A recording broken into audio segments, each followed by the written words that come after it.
স্বাধীনতা দিবসকে সামনে রেখে এবার হর ঘর তিরঙ্গা কর্মসূচি এবং তাকে কেন্দ্র করে এবার হাতে হাতে দেওয়া হচ্ছে জাতীয় পতাকা। বুধবার Agartala Sonamura bus owners syndicate Har Ghar Tiranga কর্মসূচির অঙ্গ হিসেবে নাগেরচলা বাস স্ট্যান্ডে ভারতীয় জাতীয় পতাকা মোটর শ্রমিক সহ অন্যান্যদের হাতে এদিন তুলে দিয়েছেন।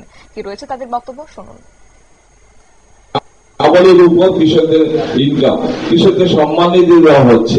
আজকে আমরা আগে গল্প শুনতাম যে চায়নার কৃষকরা গাড়ি নিয়ে ঘোরাঘুরি করে, আজকে আমাদের ত্রিপুরার কৃষকরাও গাড়ি নিয়ে ঘোরাঘুরি করে। কতটুকু ডেভেলপমেন্ট হয়েছে আমরা নিজেই দেখতে পাচ্ছি।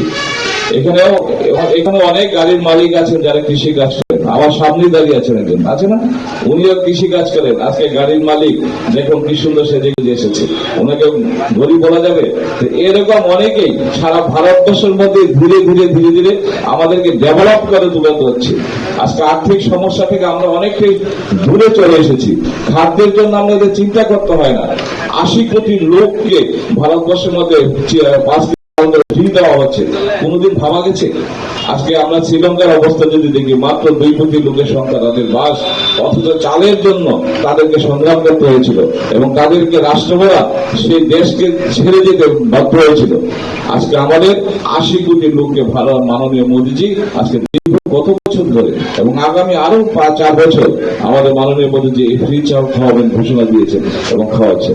প্রত্যেকটা অবস্থায় আজকে রেশনিং ব্যবস্থা থেকে আরম্ভ করে সবকিছুতে একদম সততা চলে এসেছে।